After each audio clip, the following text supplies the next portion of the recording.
Welcome to Ageless, a docu-series focused on helping you understand the process of aging and how to improve your health span so you can live each day to the fullest. My name is Stefan and I'll be your host, guiding you towards new perspectives and empowering you with knowledge. Together, we're going to reveal all there is to aging and how to support your body's capacity for rejuvenation for the years to come. We'll also discover how the power of mind can affect your longevity. We'll present you with cutting-edge knowledge from renowned doctors and leading medical experts. Some of it will be surprising, controversial, and even revolutionary. But one thing is for sure. After watching this series, you'll know the exact steps to take in your life, and you'll realize how meaningful and enjoyable the next decade can be if you put in the work. We've spent countless hours interviewing our 50 medical doctors and health experts featured in Ageless to bring such groundbreaking content to you. Our first expert is Dr. Nasha Winters, who was given only a few months left to live at a very young age, but she overcame the tragic odds. Like many of us, she had to deal with misunderstandings from the medical institutions and took a ton of medications until she decided to take action. You might find her story sound very familiar. 31 years ago, in October 1991, I was diagnosed with terminal ovarian cancer. And it was a shock for everybody, myself included. I was 19 years old, just turning 20, and was given less than a few months to live because it was so in final stages at that time. It had been missed and missed and missed. It was like the proverbial unicorn in the room. No one knew to look for that in my age range. And I guess that's what helps me have conversations with everybody about the concept of longevity. When you're facing your own mortality, it really pushes you to move into the direction of what my patients call SYA University, Save Your Ass University. And I think I've got a few doctorates in that at this point in my life and in my career. So it put me on an amazing journey to find ways to understand why I ended up with a diagnosis like that and help other people find their own why so that we can understand where we've come from to help us know what needs to be changed to help us move forward. And so that's what my life's work has been on for the past 3 decades, is the search of understanding why we get ill, how to change those predispositions, and how to improve upon overall quality and quantity of life. When I was 19 and the doctor came in, he was bawling his eyes out because he had a daughter my age. And it had been missed for many months. And he was a doctor who was visiting the ER. He was a visiting doc at that time. And when I'd shown up the months and months and months prior to that final diagnosis, everyone just sort of wrote me off. Like, no, she's just drug seeking. Oh, she's really not in that much pain. No, it's related to her endometriosis or her IBS. I had a lot of health issues that everyone just kind of threw a medication at or just sort of wrote off. And so as I got sicker and sicker, everyone kept considering it to be the same conditions I'd been dealing with before. And by the time I landed in the hospital with a belly full of fluid and end stage organ failure and a colon blockage and a small bowel blockage actually, and severely malnourished, that's when they realized, oh, this is not IBS. Oh, this is not endometriosis or polycystic ovarian syndrome or any of the collection of diseases I happened to pick up by that young age. And so it was a bit of a shock for everybody, and it was very difficult for this doctor to let me know the reality and the starkness of the situation. And unfortunately, I was so ill that I was not even able to be considered for a single dose of chemotherapy. My organs had stopped working. Everything had stopped, and their recommendations was palliative care. And so that's what led me to where I am today. I get asked all the time, what did you do to change your trajectory, to overcome the odds? And I think everyone always expects me to say the one thing or the 2 or 3 things that I did to change my life. And really, 31 years into this process, I'm still doing it. I'm still figuring it out. I would never be considered cancer-free by Western medicine. It was not something that I sought out to do. What I understood at that time, I was pre-med, so I had a bit of a science brain, is I understood that I wanted to understand more. I got curious. I wanted to understand how a 19 or 20-year-old could be given a terminal diagnosis out of nowhere, seemingly. nowhere. I have deep understanding now that it did not come out of nowhere, that I had worked very hard to create that terrain knowingly and unknowingly for almost 2 decades prior to that diagnosis. And so it helped me understand the chronology of what helped make me sick. What I did do, however, and what was accidental, that's a lot of times I explain to people that some of the best findings in medicine are found by accident. I was no different. Because of that small bowel obstruction, I couldn't eat. And so nothing I put in went out. And if I did put something in, it usually came out the other direction. And that was incredibly painful. It made me very, very sick. It made me very nauseous. And so it was easier to not eat. And I've become just a champion of fasting in both my own life and my own body and with my patients and in my career, which is also one of the sort of secret sauces to longevity that we've learned ever since then. But back in 1991, we didn't know that. It was just out of necessity that led to probably the reason why I survived. And the other reason that I probably survived is I also recognized very quickly that a lot of my illness came from extreme self-neglect and extreme trauma. And so I worked very hard, very, very hard to change those situations in my life. And I feel like Michael Pollan has given us the permission to come out of the closet on this. So I feel like I can say this, but I think one piece that was really helpful for me was a very sort of heroic dose of some psychedelic psilocybin at that time. Was actually kind of in this effort phase of, that's right, if I'm going out, I might as well have fun doing it. And it actually changed everything for me. And also going on a 2-year family fast. I had to really get away from a lot of the trauma and the drama that created this, what I call the soil or the terrain in which I got sick. So to me, those were the 3 main facets. So fasting, avoiding and trying to heal from the trauma, and some psychedelic medicines to help me see the world in a very different way, because I didn't believe I had other options. I came from extreme poverty, I came from extreme trauma, I came from extreme abuse, and in fact, I wished for death, and I tried taking my life multiple times before this diagnosis. And yet for me, the diagnosis of cancer and facing my mortality was one wake-up call and sort of lit the pilot light. And I feel like the psilocybin fanned the flames and helped me see and understand that there were many other ways to go about this. The most shocking thing about Dr. Winter's case was her age.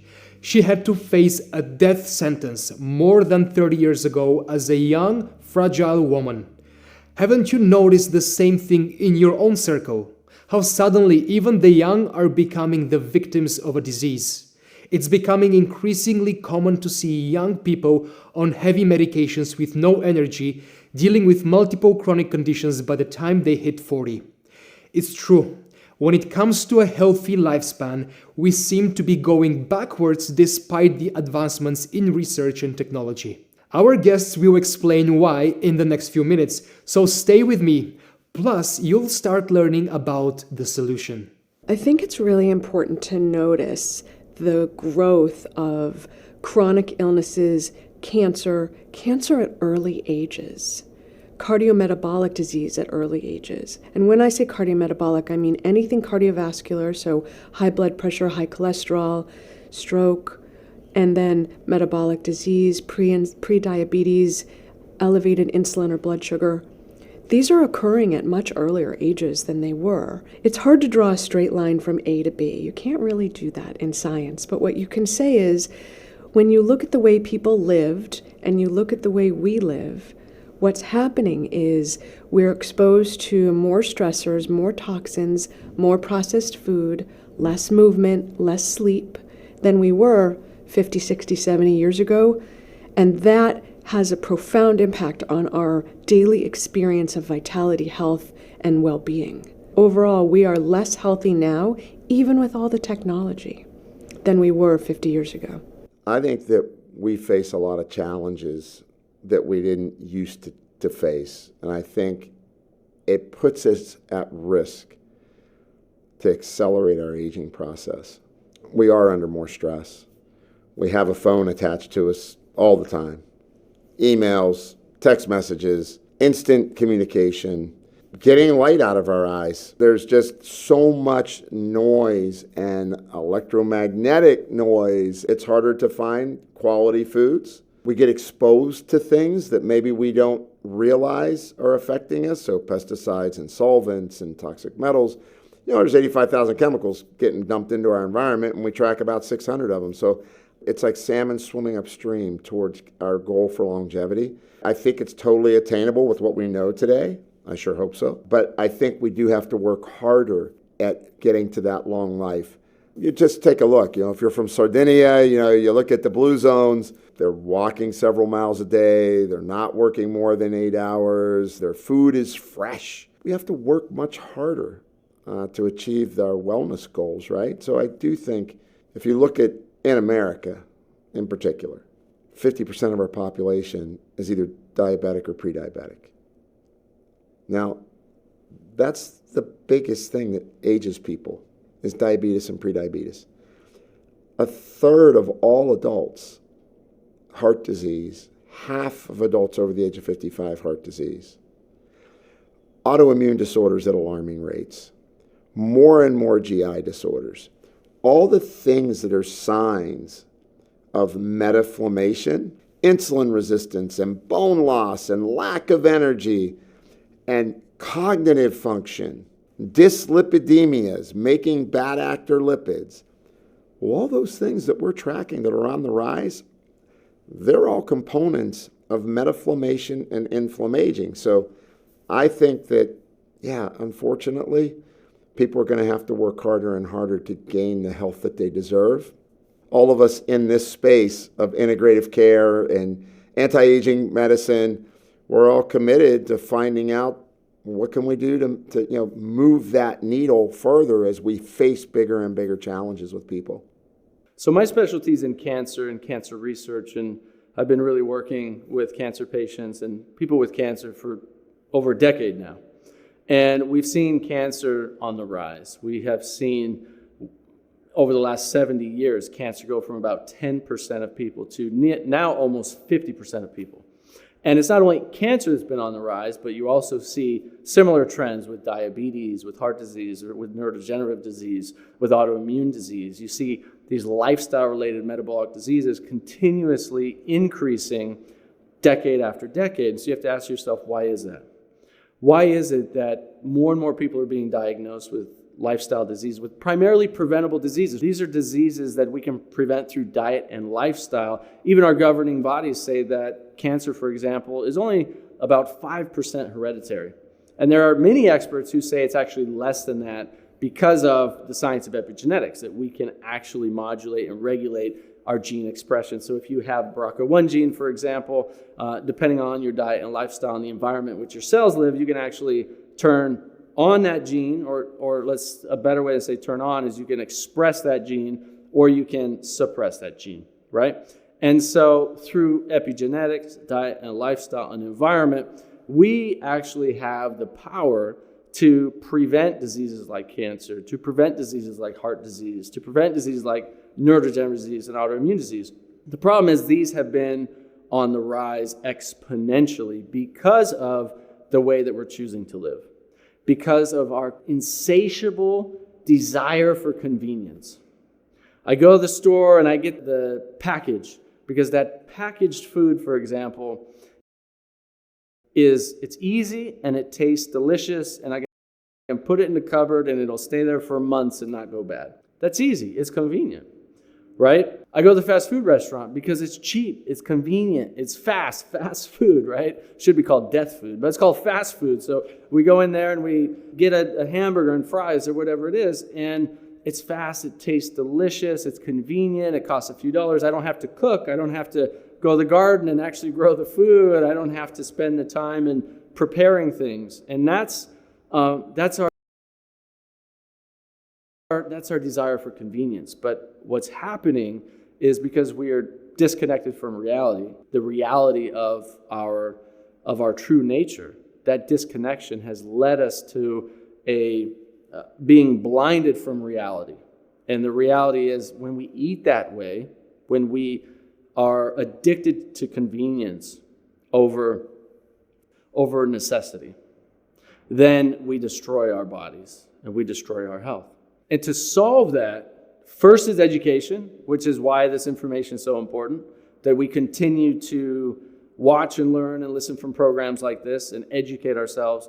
But 2 is to take action, to realize, all right, look, if this is killing me and this is killing me and this is contributing to this disease and this food is killing me and this is contributing to cancer and et cetera, then I need to stop doing those things. And what are the things that actually create regeneration? What are the things that actually create a healthy body and a healthy mind and a healthy life, and do more of those things? I know it sounds simple, but that's the whole point. It is simple. Health is simple, but simple doesn't always mean easy. So once we can realize that, look, it's not everything has to be so convenient instantly like that. And in fact, you can get so much more fulfillment if you do have a little garden and you grow some organic vegetables, or you grow some organic fruits or berries, and you take those and you do some cooking with that. You spend a little bit of time cooking with your partner, with your kids, and there's actually a fulfillment that can come from that. A sense of accomplishment, a sense of, hey, I'm taking what nature gives us and I'm nourishing my body and my family's body, and I feel better doing it, I have more energy. And the more you do these kinds of things, the more you go to the gym and you exercise, the more you choose foods that are healthier for you, the more you say no to the packaged foods and the fast foods, the better you feel. And the better you feel,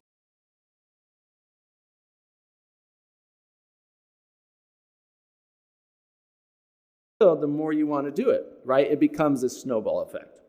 So it's really about recognizing what are the things that are leading to disease and causing disease, and what are the things that we need to mitigate and eliminate so that we can reduce our risk for disease and our premature aging, right? Because those two are directly associated and related.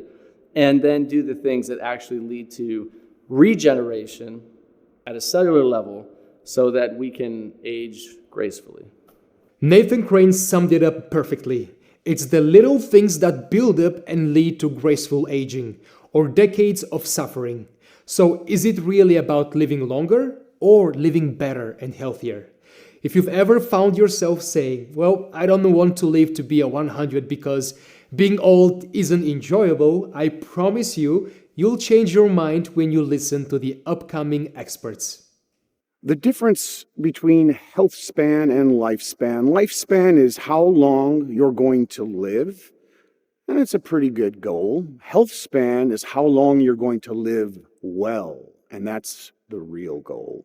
What's been happening with our health span in recent years is there's 2 directions that you can kind of say society's going in, and a small segment of society is actually enjoying a greater health span because they're in on the insights that are being uncovered in events like this.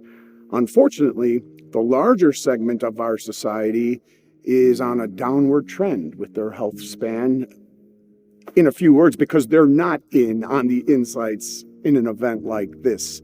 And they don't understand that, again, 40s, 50s, 60s, 70s, and beyond ought to be the best years of life. And they certainly are not getting the insight on how to achieve that, which, by the way, is not as complicated as people may want to sometimes believe. It's actually so much, almost all of it really is in our power to make the changes that we need to make these years the best years of our life, to enjoy a great health span. But again, this message is only seeming to go out to a small segment of the population who is enjoying greater health span today. Most people, especially those late 30s, 40s, 50s, and beyond, would benefit immensely from hearing what's being covered here. In the last few decades, people have talked a lot about extension of longevity, that each new generation is living a longer and longer time. Unfortunately, that trend is now starting to reverse, and the current generations are actually projected to live less long than the previous generations. And the reason is, of course, that whatever advances that we have made in modern technology, modern science, and preventing or treating diseases, I should say, are being outweighed and outdone by the detrimental factors of the modern lifestyle and the modern environment. We are not able to undo all of the bad stuff in the modern world despite massive advances in technology and medicine. Within that, there is another hidden epidemic that's actually even worse than this decline in overall lifespan, and that is the decline in health span. Now, the harsh reality of the modern world is that evolution doesn't really care that much about long lifespans. The truth is, evolution is designed to get us to an age of procreation where we can perpetuate the species. That's what evolution really cares about and what millions of years of gene selection have selected for. Getting us to the age of procreation and roughly to the age of about 35 or 40 in pretty good health and with fertility, pretty much despite what's going on with our lifestyle and in our environment.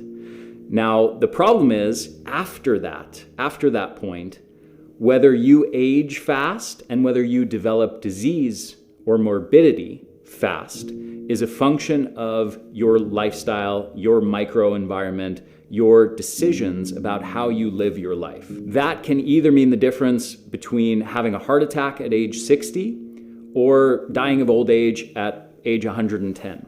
And that is a function of our lifestyle, what decisions we are making. And the goal is, of course, to compress morbidity. So we talk about morbidity compression, and that is the equivalent of extending your health span. So extending your health span means to compress the age-associated disease into a shorter and shorter window of time, closer to older and older ages, closer to the maximal human lifespan, roughly 120. So that's the goal. And the way we do that is, of course, by matching our lifestyle choices,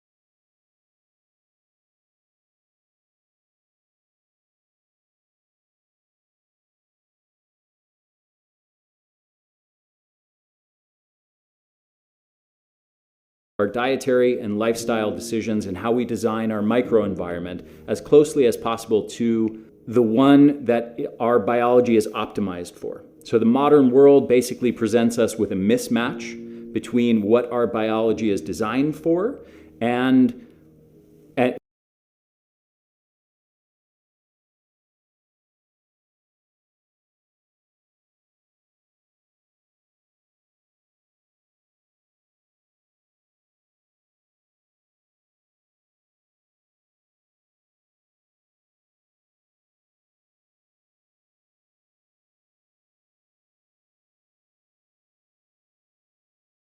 in order to express optimal health, and what the modern world is actually presenting us. And that mismatch is what drives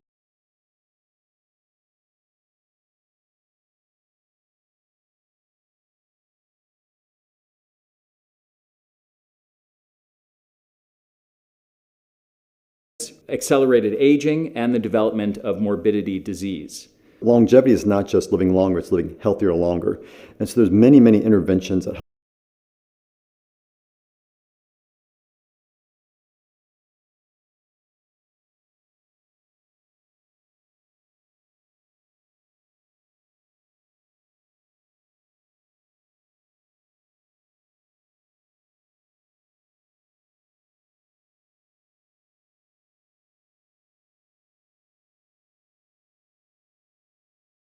help people live longer, healthier. Diet is a huge one. You know, half of all chronic disease in America can be directly attributed to people eating processed foods. So one of the biggest things with longevity is just eating real, unadulterated food, which sounds simple.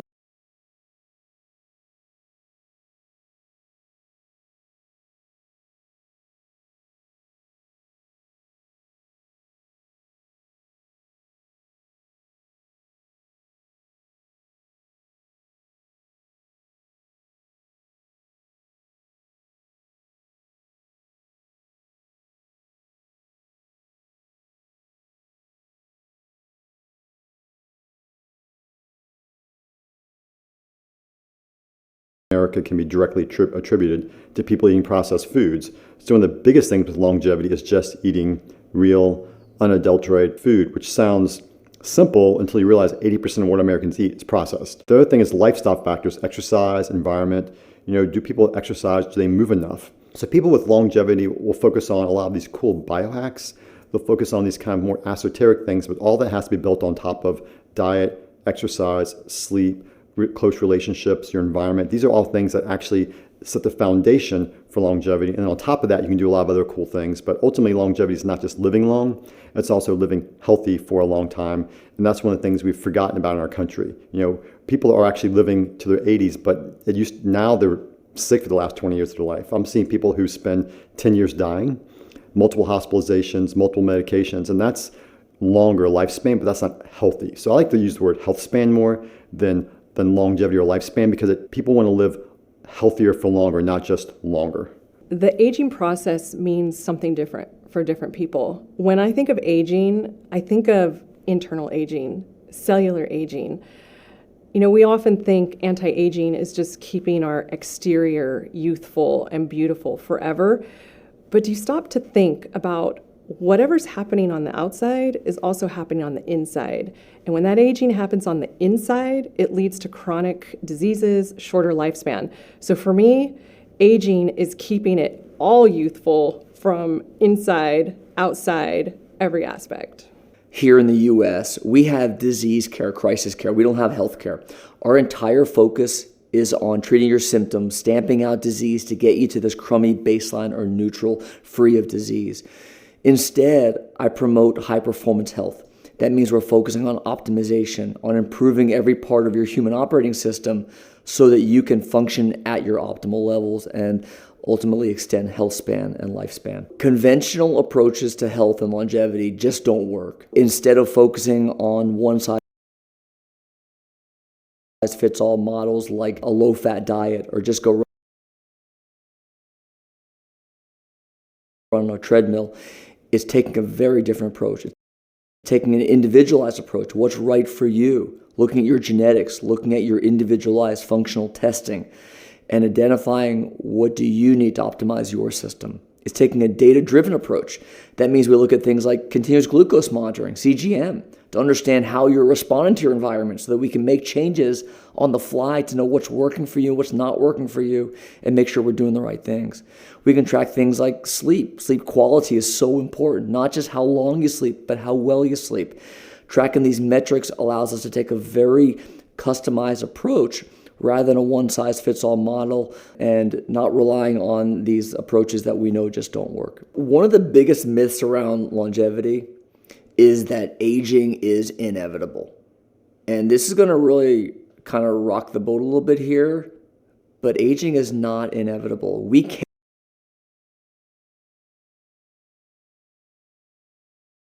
can reverse the aging process, and we're seeing it here and now today, and we're only at the tipping point of incredible advances we're going to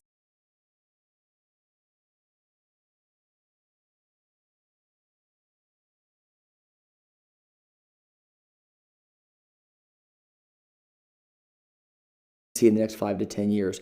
What I mean by that is we see through epigenetic age testing, through measuring biologic age, that we are affecting the aging process. And so people talk about, well, I don't want to live to be 100 because I see my grandparents, how they live. That's not what we're talking about. Imagine if you could live the way you are right now, the quality of life you're experiencing right now, with the muscle, with the energy, with the sexual function, with the cognitive function, with the aesthetics, your appearance, like you have now, but at age 80, 90, and 100. And that's what's happening. That's what we're talking about. When we look at the concept of health span, it means living your best life now into the future, not like how your grandparents aged. And so that's really going to be something we're going to see more of over the next couple of years, is that aging is not inevitable. Yes, you're going to be chronologically older, but we can actually reverse the aging process so that your health span is dramatically extended. We typically experience aging as getting sick, impaired, and often dependent on others. but this doesn't need to be the norm. In the next section, our experts will be talking about the visible signs of premature aging that you should not be neglecting. Then you hear about the places in the world where preventing disease and expanding both lifespan and health span is a common practice. And some of these countries aren't as developed and privileged as us. Yet most of these people live up to 100 and plus years old with no significant health issues. If you're curious to hear about the secrets to healthy aging and how we could prevent 50% of chronic diseases, make sure to stay tuned in. Two things come to mind as the biggest threats to our longevity. The first one is our environmental toxic load. I believe this is the elephant in the room for most complex and chronic illness because as more chemicals are being released into the environment, there's very little testing done to many of these chemicals, so we don't really know the effects on human health long term. For example, PFAOs, this is Teflon, Gore-Tex, all of the things that are made to prevent water intrusion or create things that are water resistant. In my home state of Colorado, we just found the latest study showed that nearly all of the water supply in Colorado is contaminated with PFAOs. This is significant because PFAOs are considered forever chemicals. Scientists don't even know how to calculate the half-life. So they are going to be there for a very, very long time.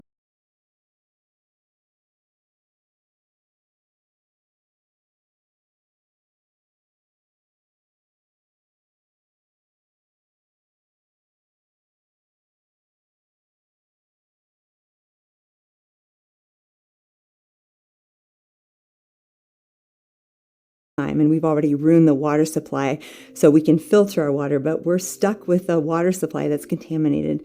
And that's just one example of literally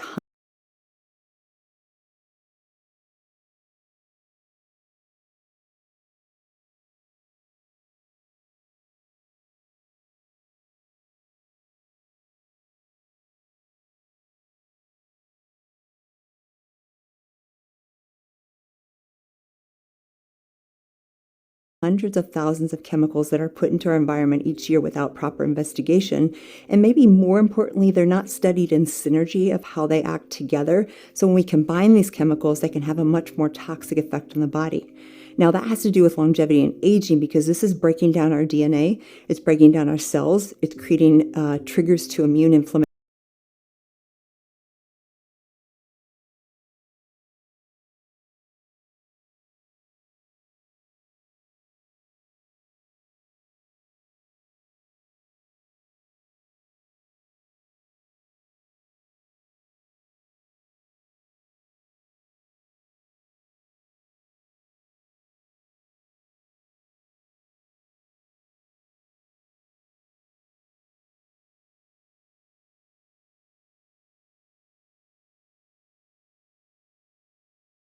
And autoimmunity, and it's creating dysfunction of all sorts. So as we get a heavier and heavier toxic load, it reduces our ability to bounce back.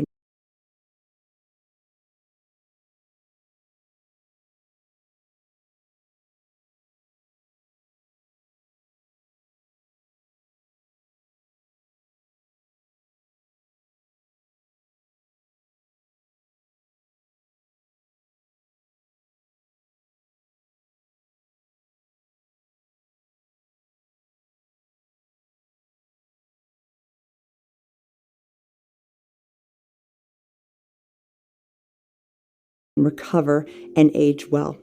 We today, as a collective, look far older than we ought to look even. All right?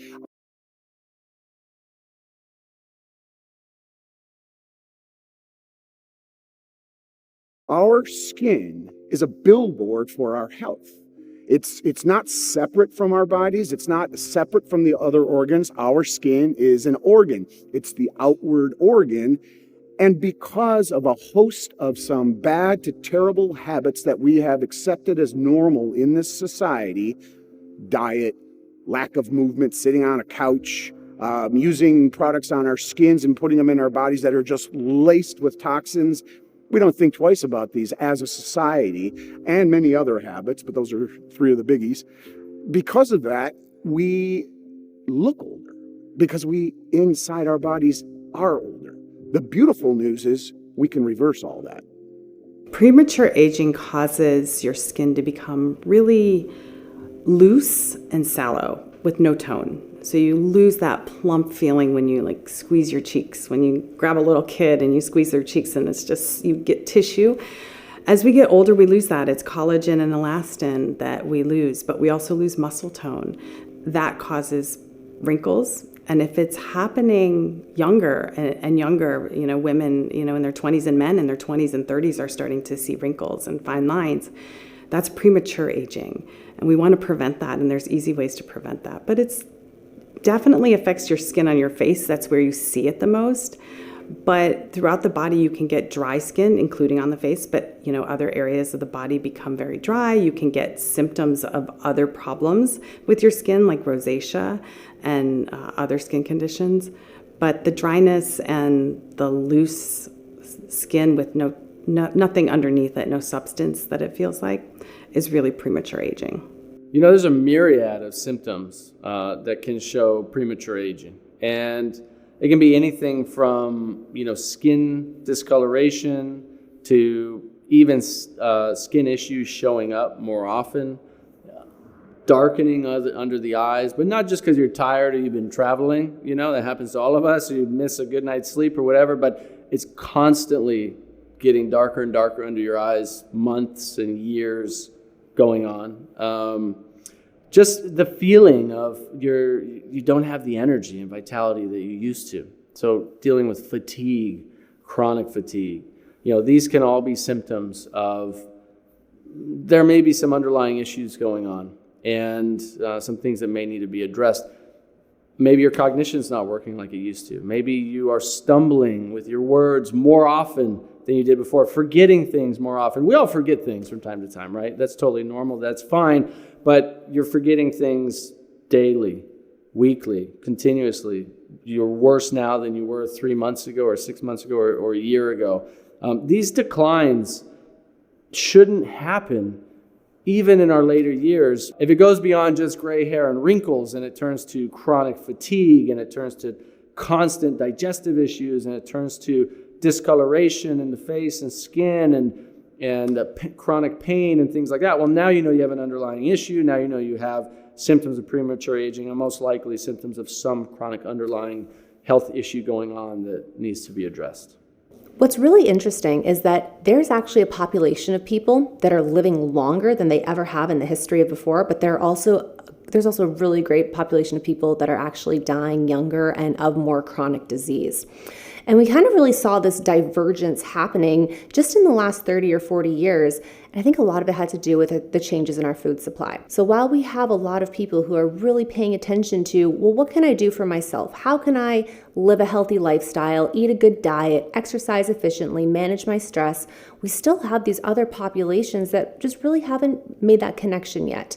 So we still get the patients that are eating the standard American diet, living very sedentary lives, and really just trying to keep up with the rat race that keeps them in this really deep stress response and fighting that fight or flight on a daily basis. The result that's happening for these populations, especially the ones that actually are dying sooner of these chronic diseases, is that, well, they're dying of chronic diseases.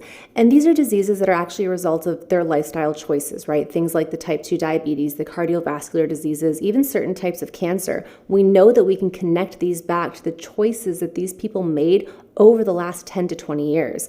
So while it can take long to develop, we know exactly what's causing it, which on the other side of the spectrum means that our people that are actually living these really great long lives, they kind of cracked the code early on and they made these changes at a meaningful point in their lives that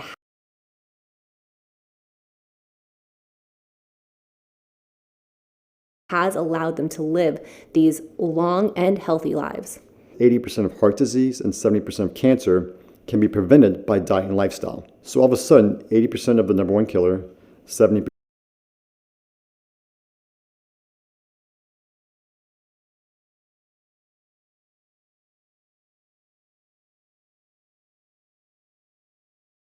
of the number two killer, and 50% of everything can be prevented by diet, lifestyle, eating real food. This is all built on the foundation of really super basic stuff. Eating real food, having meaningful relationships, controlling stress, having physical activity, which it's interesting how in America our whole society is built around people not having access to that. And you go to different places in the world, blue zones, which are places where people don't have access to technology. It's places they don't have access to healthcare systems. Sardinia, Loma Linda, California is obviously the United States. Nicoya, Costa Rica, Okinawa, places where they're more, we'd say primitive per se, but they're more back to the roots. People live to be 100 there more than anywhere else in the world. And it's because they've stayed true to these basic concepts. The common thread I see when it comes to healthy aging, really what tipped me off was doing work with the elderly in the home. So for a period of time, I went into homes that had people that were 65 and older, and I did physicals. So they were meant to be routine physicals. And I saw a common thread. And so the first thing was they likely had a partner. So it was a spouse or they had family in the area. Number two, they had all focused on eating whole foods. Three is by just listening to news articles and doing a bit of reading, they were all on some sort of gentle foundational supplementation. Four, they were very active, and so they belonged to a gym of some sort, and in our area you call it silver sneakers, so they got discounted rates at the gyms, and I just thought it was beautiful. And above all, it was really that sense of community and purpose. And so if I had to write the simple plan to aging well, this was the thread that I saw time and time again amongst the elderly that I treated that could quickly get up out of the chair, were robust, had great memory, could follow through on instructions that I gave them when I was testing them.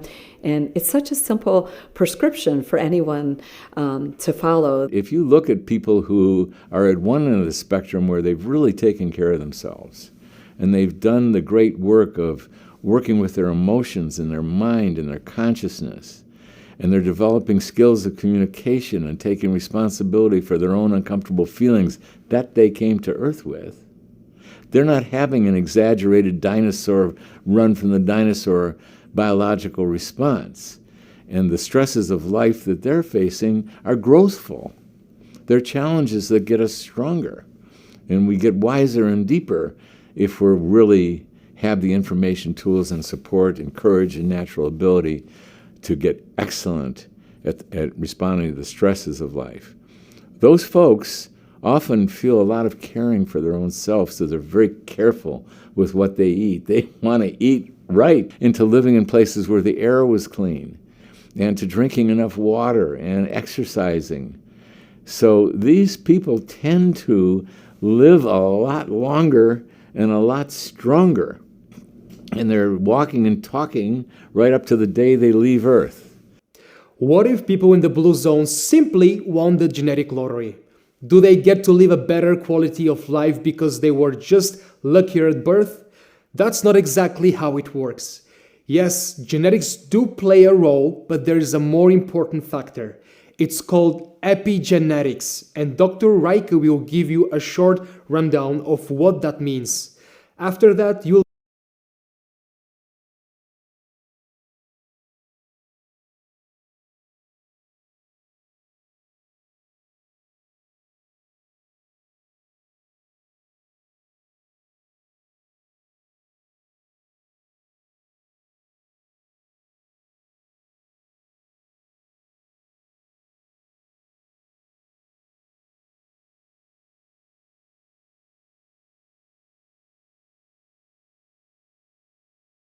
never feel confined by what's predetermined in your genes. The link between genetics and aging. So first, I always explain epigenetics and then genetics. So epigenetics is our diet, lifestyle, day-to-day activities on our genes. So you do have the power to turn on and off defective genes. And then the genetics piece says what you should, how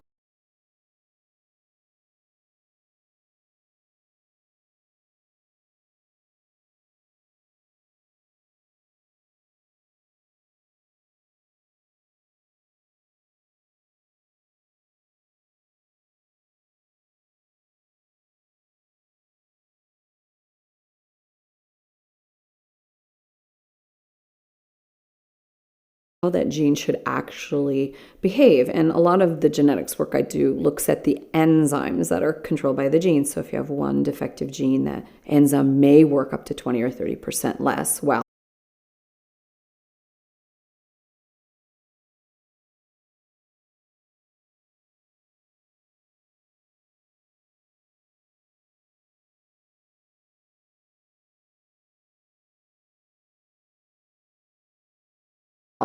And if you have two defective genes, so typically it's one copy from mom and one from dad, there are some exceptions, of course, always in life, is that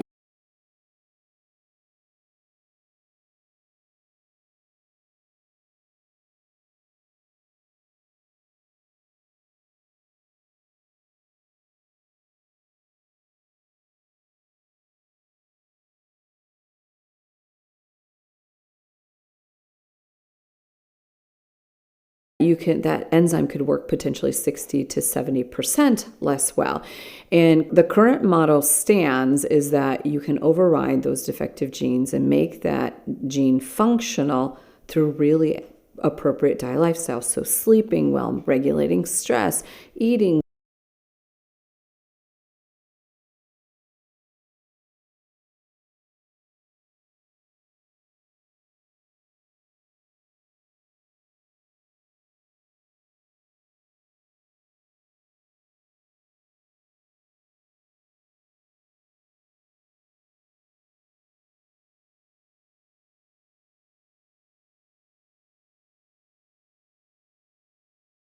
well, surrounding yourself with like-minded people, having purpose in life. Despite that, they say epigenetics can override it. I am very worried about the future.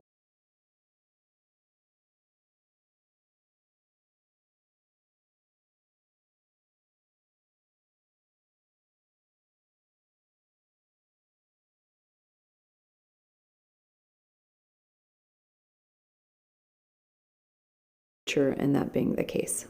You are starting to understand the relationship between lifestyle and genes. Your choices, habits, and experiences can trigger genes to turn on and off. But there's one more important element missing. In fact, it can be the deciding factor in how well you age. So many people struggle with it and cannot enjoy their lives as they should. Can you guess what it is?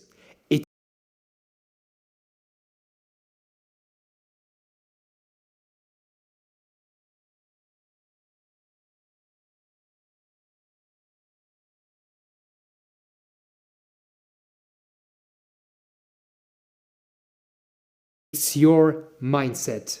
So, listen up. Some of the biggest aging myths out there have to do with the messages inside of our heads. And those messages are getting pounded into people today at a subconscious level. If you were an alien and you came from outer space and you watched any of our mainstream media, you would assume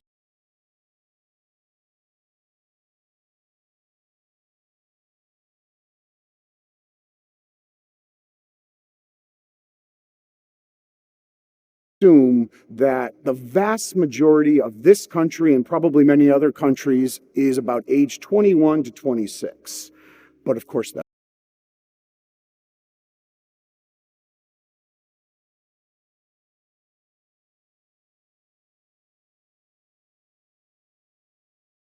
that's not true.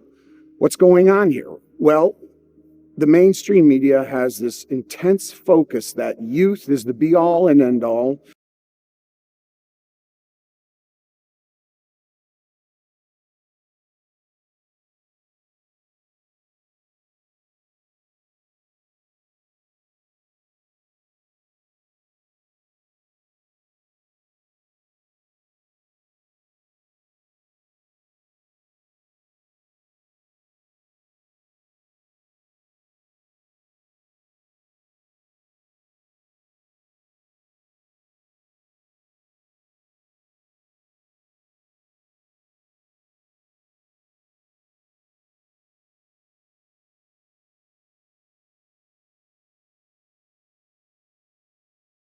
And when you hit 40, you're over the hill. All the jokes, you're over the hill. Go to the party store, all the funny cards and banners, you're over the hill.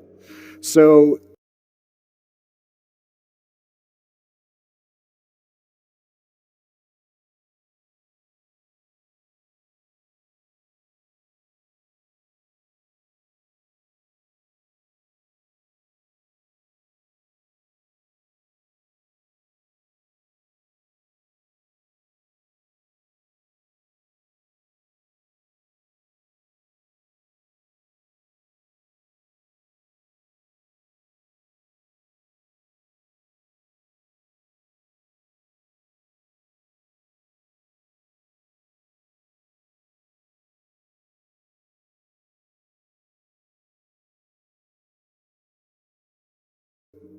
more than most people realize, they adopt this mindset that, now I'm 40.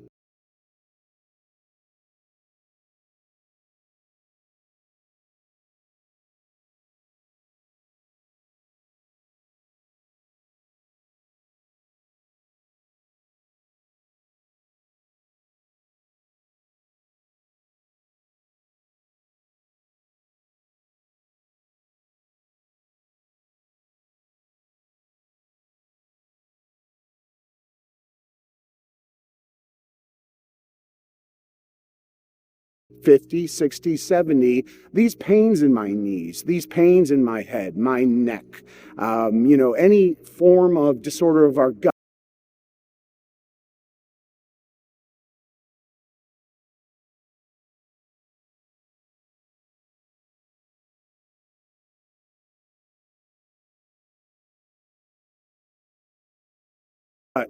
It's kind of sort of normal. Guess what's not normal? None of it. So many of us have this fear of aging, and there's many cultures that do not fear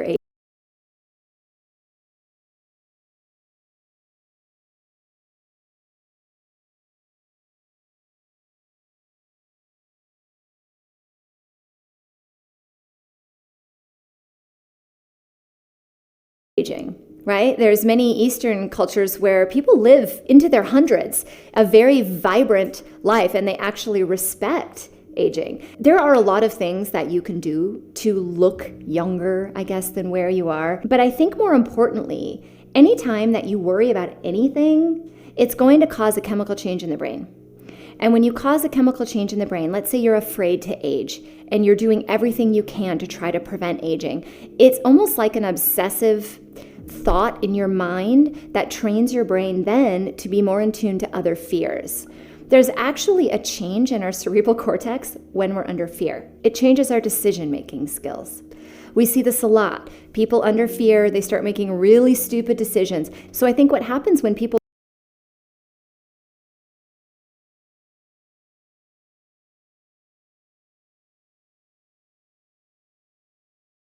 are afraid to age is they become so fearful and they start doing all of these procedures and otherwise and start making some decisions that maybe aren't great for their longevity, just to look to the outside young.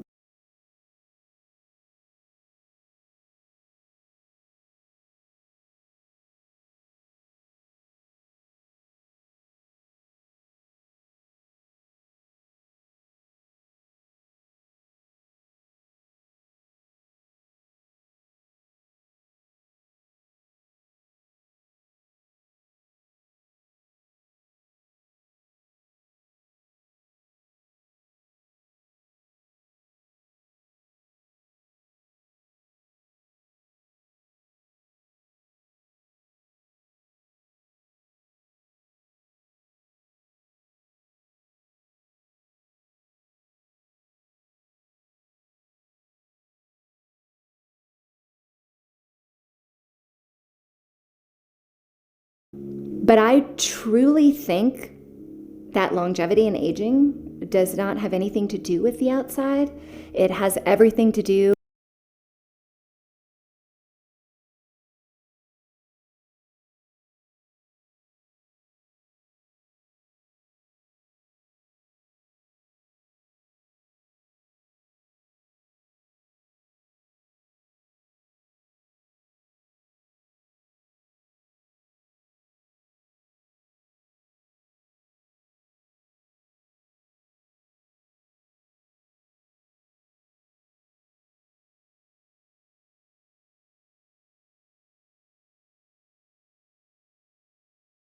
with the inside projected out. And I have seen some of the most beautiful women at 96 years old. My grandmother, when she passed, was 96 years old. And the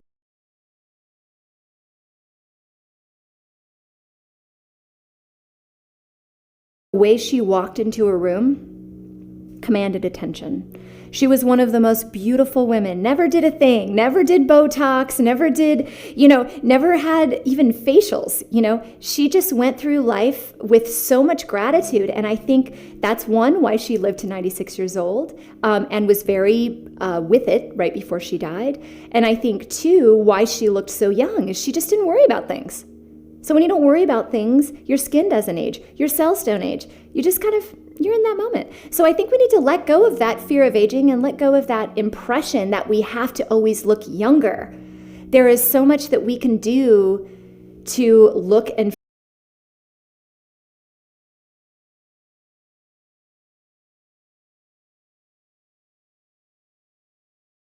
feel great that has nothing to do with our appearance. The importance of the body and its energy field for longevity is that people need to understand you are born with this vessel. So the physical body can be a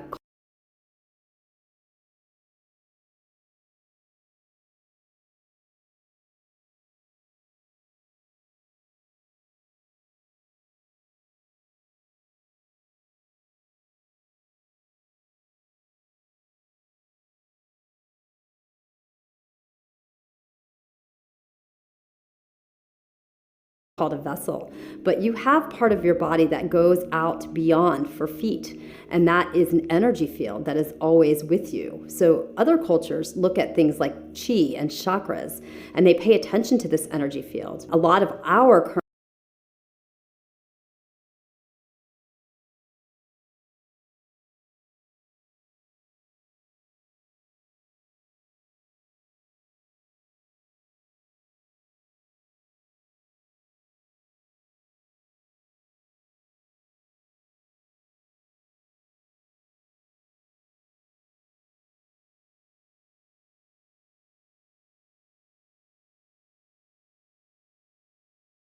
current medicine does not.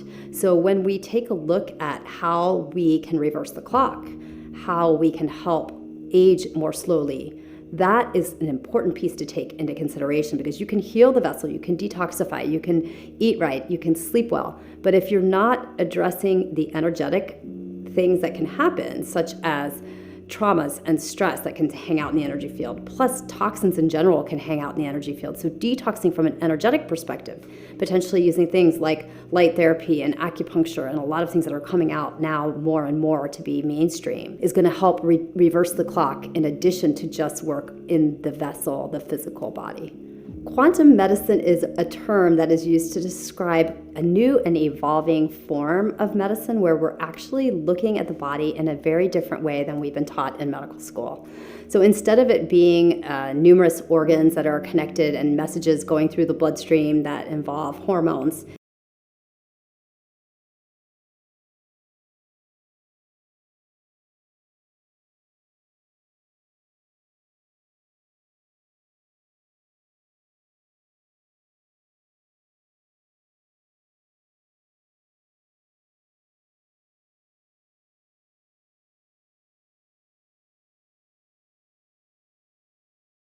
it's understanding that, yes, while that is all true, there is more going on than what has met the eye. And quantum means small, very small, not visible particles. And we're actually reworking physics, because a lot of the laws of physics are now being disproven, the things that we've been taught. So it's the same understanding with medicine, as a lot of the things that we have understood about how the body works is now coming under question, because we are seeing things that we didn't know were possible, like impact between the heart and the brain, the fact that the energy field that can be actually measured coming out from the heart for feet, several feet, that may be entering a room before we do. And it's one of our sensory organs, this energy field, this quantum level of communication, that then the message that the heart is feeling is sending signals to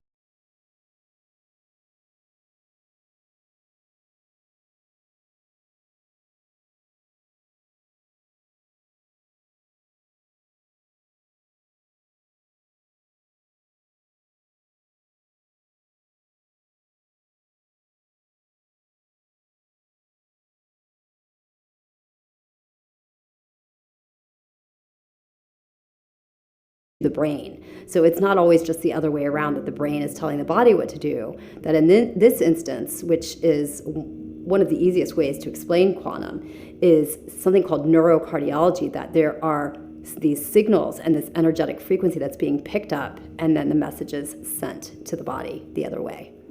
Well, the older I get, the more important aging gets to me. So when I crossed the 60 threshold, I was going, you know what, I better start figuring this out. I think when you look at aging, for me, it's about how can I be at my best throughout all aspects of my life. You think of Da Vinci's 7 stages of man, right? I'd like to stay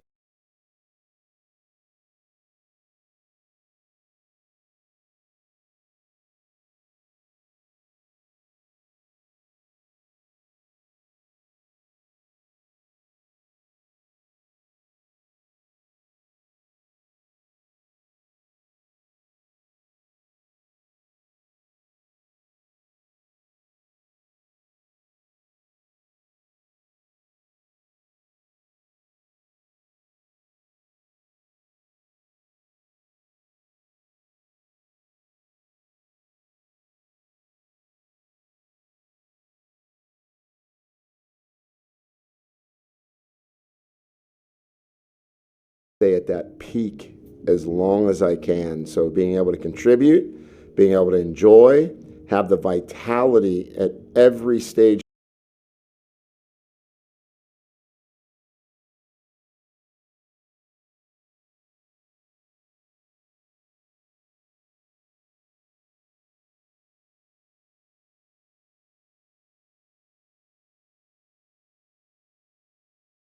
in my life so that I get the most out of living. And that's aging. If I want to look at aging from another lens, I start thinking about aging as a disease, meaning that if I'm not aging gracefully, it's because I've compounded a lot of the forces throughout my life, whether it's environmental or diet or lifestyle habits, that have now created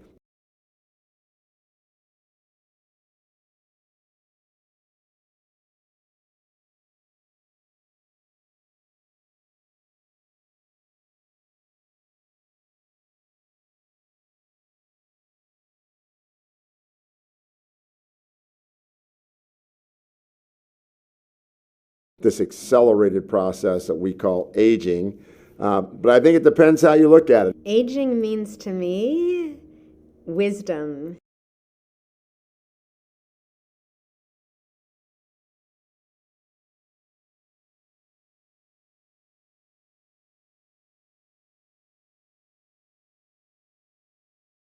It means the opportunity to have a long, healthy, fulfilling life. And so I think a lot of us fear aging, but I'm all about bring it on. Every time I enter a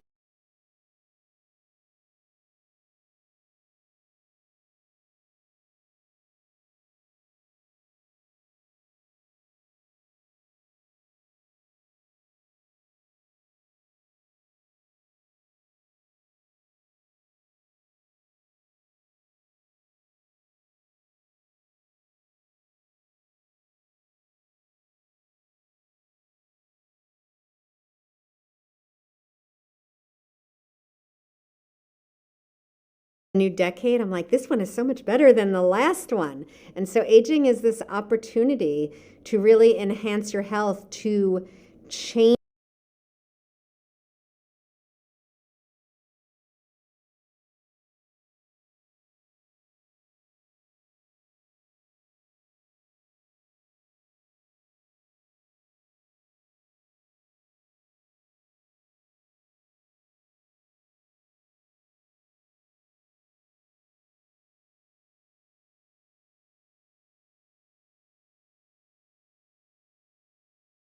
what society tells us, to show ourselves that we can feel amazing as we are getting older. And as a woman aging, when you go through menopause, there's just this wisdom that comes to you. And I was on a hike the other day and I just felt it. It's hard. I thought that really is true.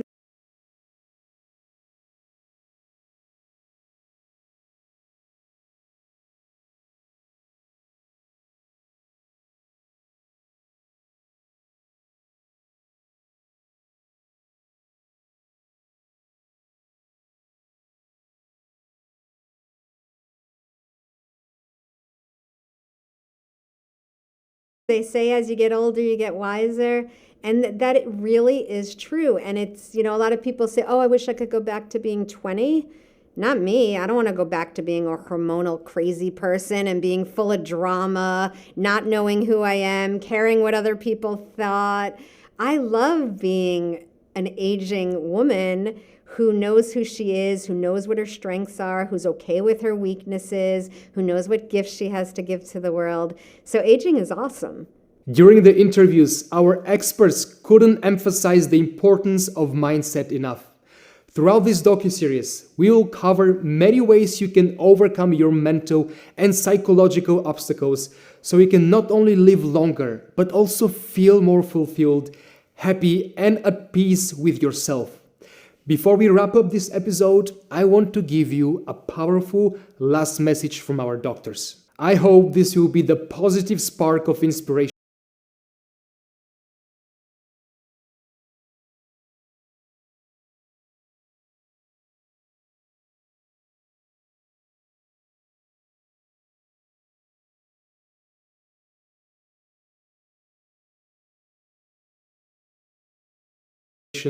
that you've been looking for.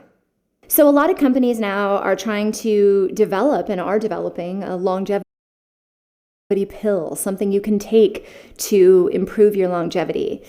I truly appreciate the technology. I appreciate the innovation. If I'm honest, I don't feel like we need a pill to live long. I think we've seen that in so many other cultures that practice meditation.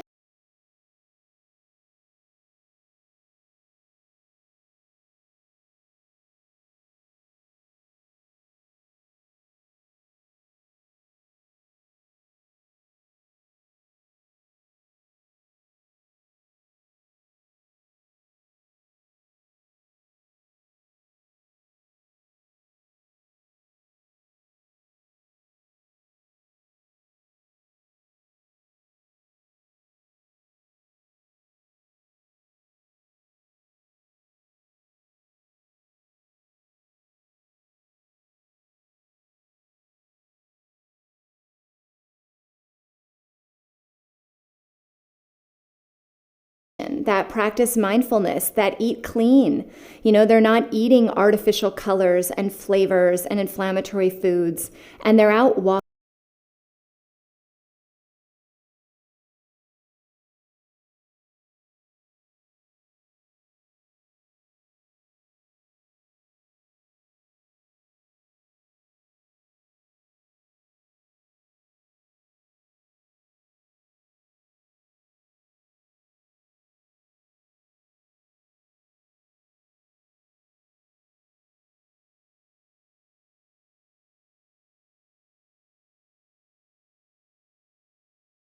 Every day, and they're doing all these things that are so important, and they're living long, healthy, productive lives. So I think it's real easy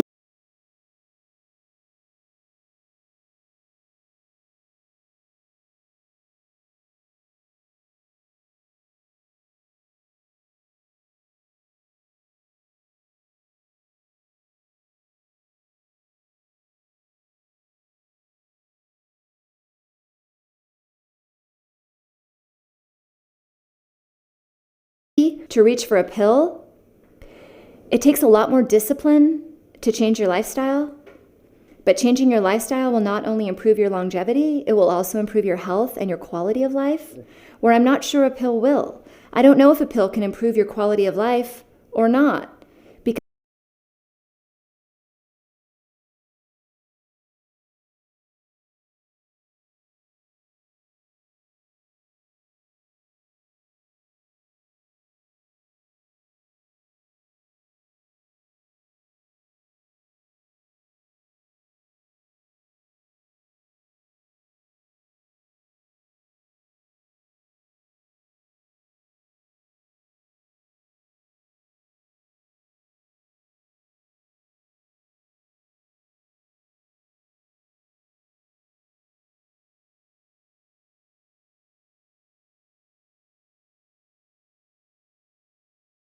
Because the quality of life is subjective. It's what you choose to do with your life that improves the quality. And I don't think a pill can touch that. It might change your genes, it might change the years that you're on the planet, but more importantly me is while I'm here, no matter how long that is, what am I going to do to make my life and everyone else's life more quality? And I don't think you can put a pill on that. More and more individuals are realizing that they need to be the captains of their own health, and that they want to avoid medicine and stay healthy. And the way that happens is each individual gets inspired to take care of themselves and lead a life that building their health and keeping their health really matters. So they learn how to eat properly. They learn how to breathe. They learn how to deal with stress in a very productive way rather than a fight or flight way. They know how to avoid toxins and detoxify. The future of medicine is the public is going to get more and more skilled at taking care of themselves. You take care of yourself, you don't need to go to doctors. I've had patients in their 90s that came to see me because they were accompanying a relative. I remember a woman in her 90s who never saw a doctor in her whole life.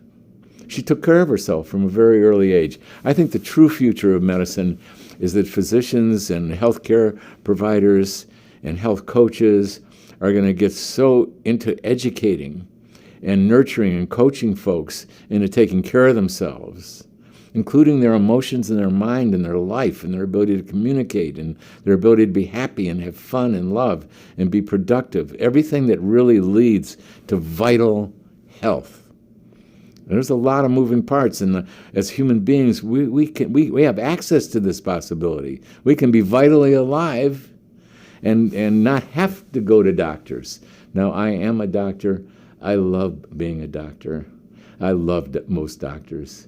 These are devoted, caring people for the most part. No one's perfect. We're all humans.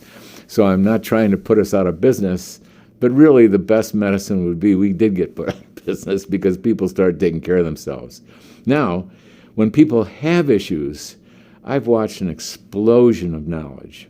Even our traditional brothers and sisters in the medical profession, they've got a lot of tools. They can help a lot of people with a lot of things. A man gets a prostate issue, he can go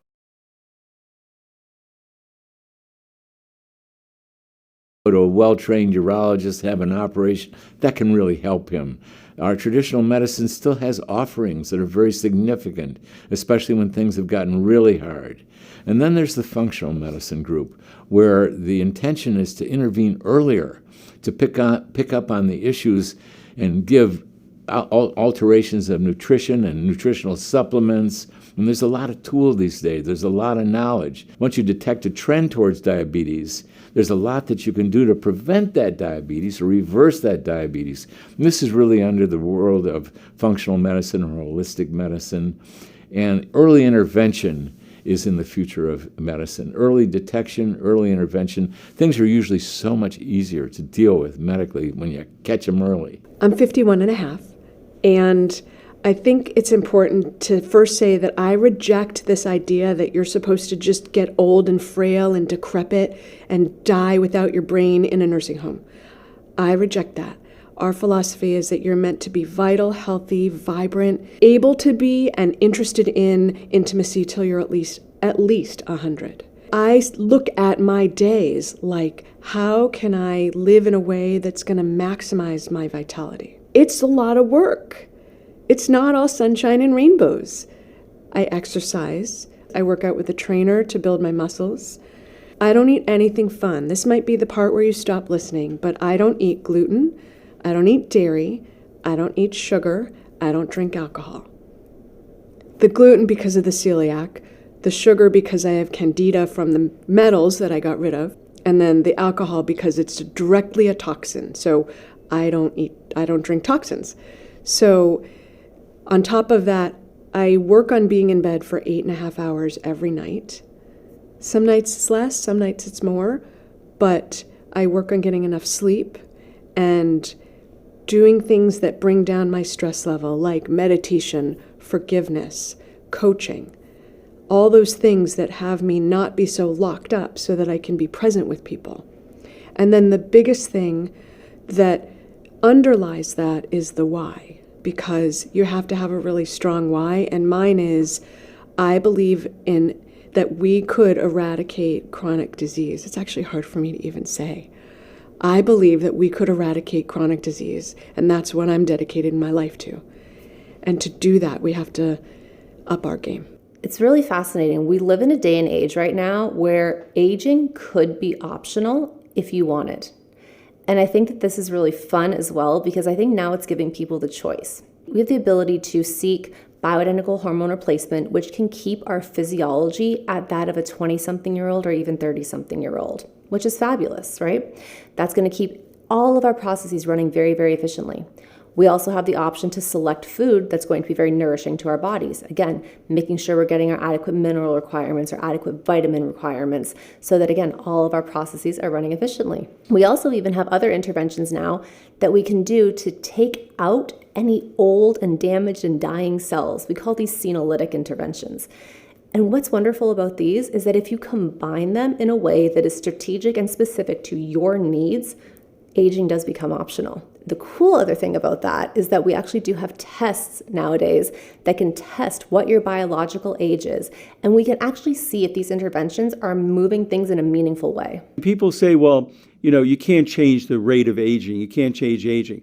Well, you can change the chronologic age of someone if they're 20 or 50 or 80 years old, but you can change the physiologic aging. So let's give you an example. You have a guy who's 58 years old. He's 40 pounds overweight. His cholesterol is high. His LDLs are high. His high-density lipoproteins are low. He's lethargic. His hormones are down. So he's an andropause. His sexual function is in the toilet as well. Can we de-age this guy? Absolutely, we can de-age this guy. We get him to lose weight. We put him on a training program. We build up his muscle mass. We build up his bone mass. We lower his cholesterol through diet and exercise and aerobic training. And now when we take this guy's laboratory, it's completely different. Chronologically, a man may be 57 years old, but physiologically, he may be 65 or 70 years old.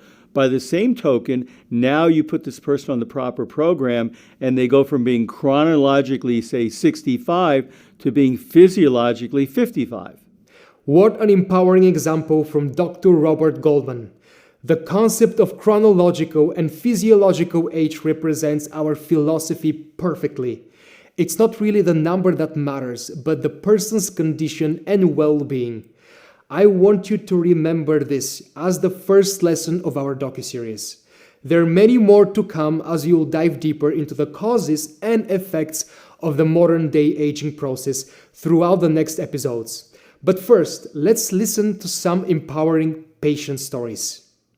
I am 49 years old. I will be 50 in a few months. And people always ask me, what is the secret of looking so youthful?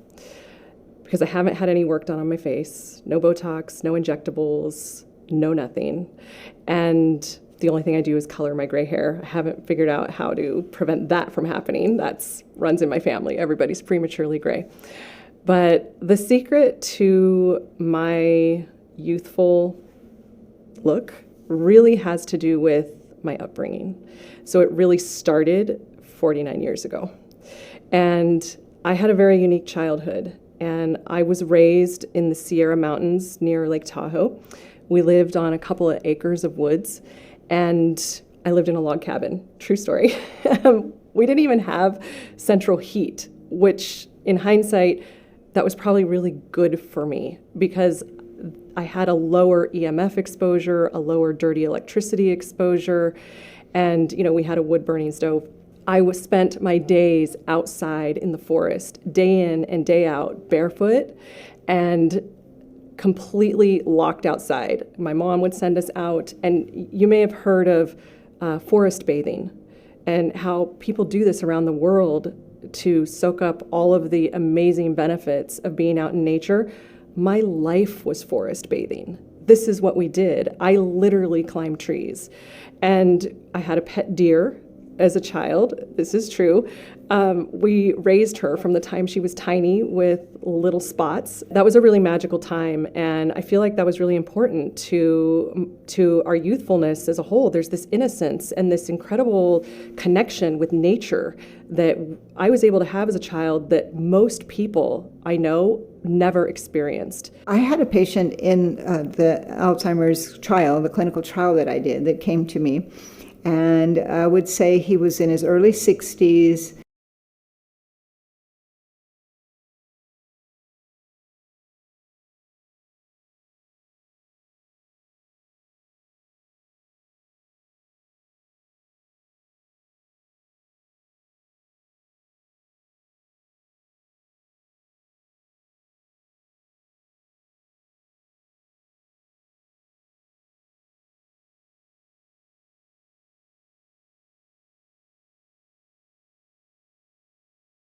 And he had seen his doctor at Kaiser a couple years before, and he was complaining of memory problems. So we talked earlier about subjective cognitive impairment. He thought he had a problem. And they tested him, they gave him a neuropsych battery, and they said, well, you know what? All your scores are fine except one, so you're okay. And it was his verbal memory that was pretty low. It was in about the 19th percentile. And then he came to me 2 years later. At that point, he qualified to be in my dementia trial, and I tested his cognitive functioning, and that had decreased from the 19th percentile to about the 9th percentile. Like he'd lost, function, and it was pretty clear that he was having trouble at that point. And then by the end of the study, he had completely reversed that. He was the physician. He had a high level of education. I mean, to be testing that low was a very poor number, but he came out. He was one of the patients that by the end of the study was virtually normal in his testing. I have a patient, I just talked to her this week. We did her 6-month follow-up. And her results were so amazing. She's a 60-year-old woman. She came to me with thyroid dysfunction, Hashimoto's, and she was low in all of her hormones because, of course, her conventional doctor said, you don't need to replace those hormones.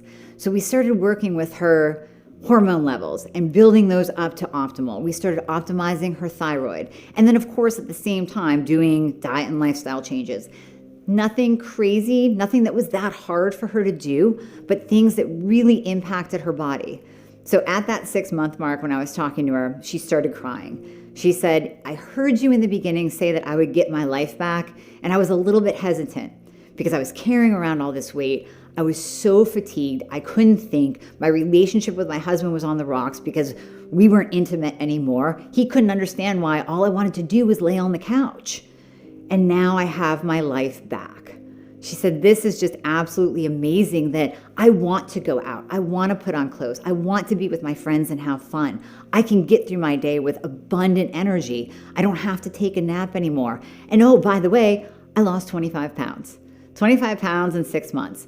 So now all of her numbers are beautiful. She's happy. Her family's happy. It's just so amazing when you see someone transform in such a short amount of time by simple interventions that we have access to, that we can absolutely do these days to slow the aging process and help people get their lives back. I was really fortunate enough to work with a patient, we'll call him David, and David had a twin brother. Now, David was coming to see me as a patient. His twin brother was not. They both had a diagnosis of dementia happen at almost the exact same time.